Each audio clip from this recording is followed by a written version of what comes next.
एक बूढ़ी औरत ने कांपते हाथों से अभी अभी जन्मी मासूम बच्ची को नदी में बहा दिया। अगले ही पल दो खूंखार जानवर उसकी ओर झपट पड़े और उसे पल भर में चीर फाड़ कर मार डाला, जिससे नदी में बहती हुई बच्ची बच गई। लेकिन तेज बहती नदी कभी भी उसे निगल सकती थी। किस्मत से कुछ ही देर बाद वह एक मोड़ पर अटक कर रुक गई। तभी दो नेल्विन जाति के बच्चे उस बच्ची को देख लेते हैं। उनमें से एक तुरंत खेत में काम कर रहे अपने पिता विलो को बुलाने दौड़ता है। जब विलो घबराते हुए नदी किनारे पहुंचता है तो उसे पता चलता है कि यह बच्ची उनके नेल्विन समुदाय की नहीं है। बच्ची की मासूमियत देखकर दोनों बच्चे अपने पिता से उसे अपनाने की विनती करते हैं, लेकिन विलो सोच में पड़ जाता है क्योंकि उसके पास एक विशाल जाति की बच्ची को पालने की क्षमता नहीं थी। तभी उसे अपनी पत्नी की आवाज सुनाई देती है। विलो तुरंत अपनी पत्नी से सलाह लेने जाता है। पत्नी, जो ममता से भरी हुई थी, एक पल भी नहीं सोचती दौड़कर नदी किनारे पहुंचती है और बच्ची को गोद में उठा लेती है। वह बिना किसी हिचकिचाहट के उसे अपनाने का फैसला कर लेती है। घर लौटने के बाद वह बच्ची को ठंड से बचाने के लिए गर्म पानी से नहलाती है। तभी उसे बच्ची के हाथ पर एक अजीब जादुई निशान दिखाई देता है। उसे तुरंत एहसास हो जाता है ये बच्ची साधारण नहीं है। वह विलो से पूछती है कि क्या इस बात की सूचना गांव को देनी चाहिए, लेकिन विलो मना कर देता है क्योंकि अगर गांव वालों को पता चल गया कि यह एक दैत्य जाति की बच्ची है तो पुजारी इसे अपशकुन मानकर बाहर निकाल देंगे। इसीलिए वे दोनों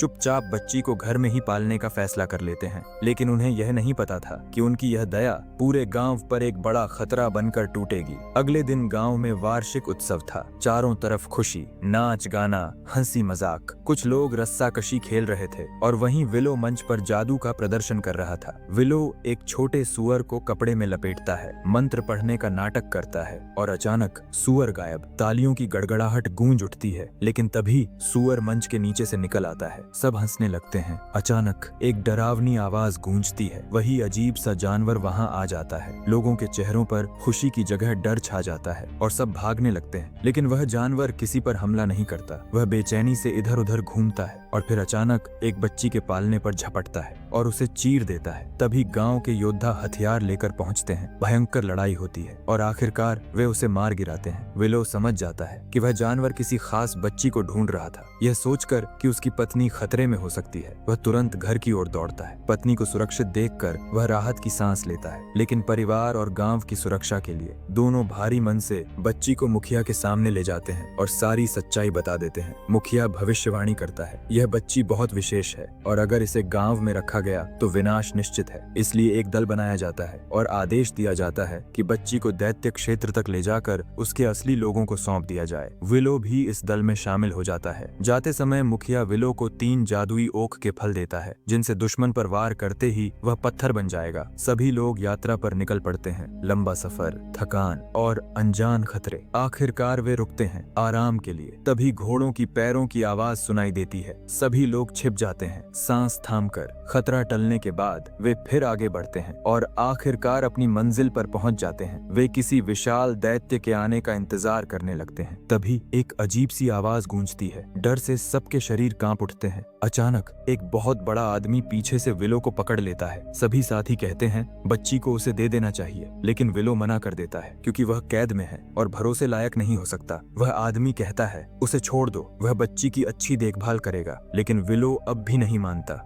धीरे धीरे कुछ साथी लौट जाते हैं, लेकिन विलो और उसका दोस्त वहीं रुक जाते हैं। समय बीतता है, खाना खत्म हो जाता है, हालात बिगड़ने लगते हैं। तब वह कैदी फिर कहता है वह बच्ची को एक अच्छे परिवार तक पहुंचा सकता है। अब विलो के पास कोई और विकल्प नहीं बचता और आखिरकार वह एक ऐसा फैसला लेता है जो सब कुछ बदलने वाला था। इसके बाद उन्होंने उस आदमी को पिंजरे से आजाद कर दिया और सौभाग्य से उसने धोखा नहीं दिया। उसने गंभीरता से विलो से वादा किया कि वह बच्ची के लिए एक अच्छा घर ढूंढेगा। बच्ची को दूर जाते हुए देखकर भले ही विलो के मन में संदेह था, लेकिन वह कुछ कर नहीं सका। इसके बाद दोनों घर की ओर लौटने लगे। विलो को लगा अब सब खत्म हो गया है, लेकिन तभी अचानक उसे बच्ची के रोने की आवाज सुनाई दी। वे तुरंत दौड़ पड़े, लेकिन अनजाने में अपने दुश्मन जाति के इलाके में घुस गए। बिना सोचे समझे वे आगे बढ़े, लेकिन एक खतरनाक जाल में फंस गए। जब विलो और उसके दोस्त को होश आया तो उन्होंने खुद को बंधा हुआ पाया। तभी एक रहस्यमयी रोशनी चारों ओर फैल फैल गई और अचानक लोगों ने उन्हें छोड़ दिया। वे आजाद हो गए। तभी एक एल्फ रानी उनके सामने प्रकट हुई। उसने बताया वे लोग इस बच्ची को ढूंढ रहे थे क्योंकि एक भयानक आपदा आने वाली है और यह बच्ची उसे रोकने की कुंजी है। एल्फ रानी ने बच्ची वापस विलो को सौंप दी और कहा उसे ले जाकर महान जादूगरनी को सौंपना होगा, वही इस बच्ची की रक्षा कर सकती है। लेकिन रानी ने कहा यह सब भाग्य का खेल है और फिर वह अचानक गायब हो गई। विलो ने अपने दोस्त को गांव लौटकर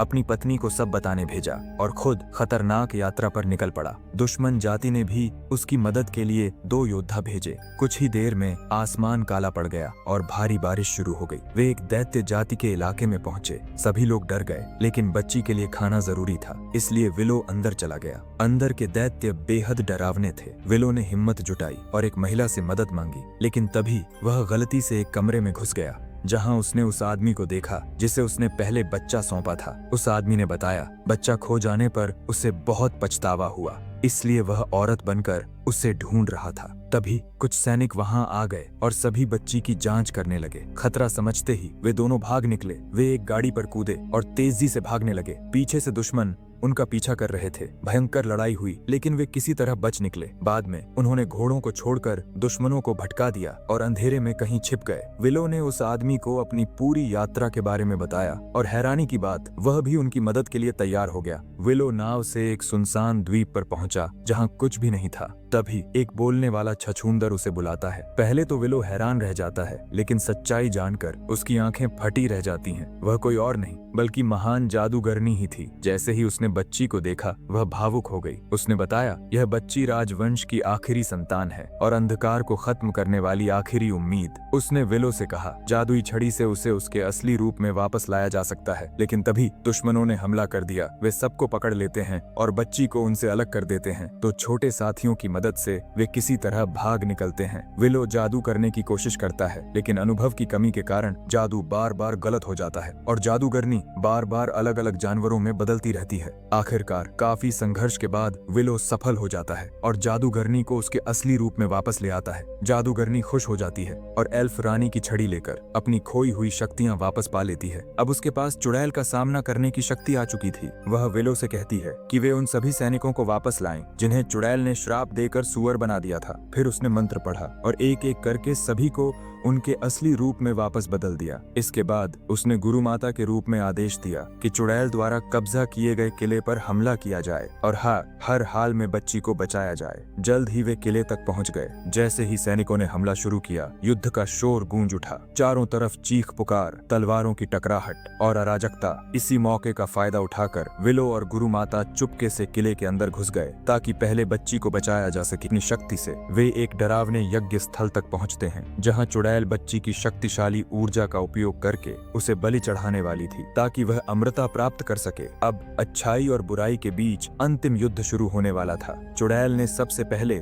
आग का एक विशाल गोला फेंका, लेकिन गुरु माता ने बर्फ की शक्ति से उसे रोक दिया। हालांकि चुड़ैल बहुत शक्तिशाली थी। कुछ ही पलों में उसने खुद को छुड़ा लिया और एक भयंकर विस्फोट से गुरु माता को दूर फेंक दिया। वह एक बड़े पत्थर के नीचे दब गई। चुड़ैल को लगा अब वह जीत चुकी है और घमंड से उसकी ओर बढ़ी, लेकिन उसे नहीं पता था कि उसे इसकी भारी कीमत चुकानी पड़ेगी। गुरु माता अचानक उठ खड़ी हुई और धीरे धीरे उसकी ओर बढ़ी, लेकिन अगले ही पल दोनों के बीच जादुई छड़ी को लेकर भयंकर संघर्ष शुरू हो गया। काफी देर तक लड़ाई चली, लेकिन गुरु माता हार गई। चुड़ैल ने उसका गला दबाया और उसे बेहोश कर दिया। इसी बीच विलो ने मौका देखा। वह बच्ची की ओर दौड़ा और उसे चुपचाप लेकर भागने की कोशिश करने लगा, लेकिन जैसे ही वह बाहर निकलने वाला था, दरवाजा जोर से बंद हो गया। अब कोई रास्ता नहीं बचा था, इसलिए विलो ने अंतिम कोशिश करने का फैसला किया। उसने अपने मुखिया द्वारा दिया गया जादुई ओक का फल निकाला और पूरी ताकत से चुड़ैल पर फेंक दिया। चुड़ैल ने उसे आसानी से पकड़ लिया, लेकिन अगले ही पल उसका हाथ पत्थर का बन गया। हालांकि उसकी ताकत इतनी ज्यादा थी कि उसने जल्दी ही इस प्रभाव को तोड़ दिया।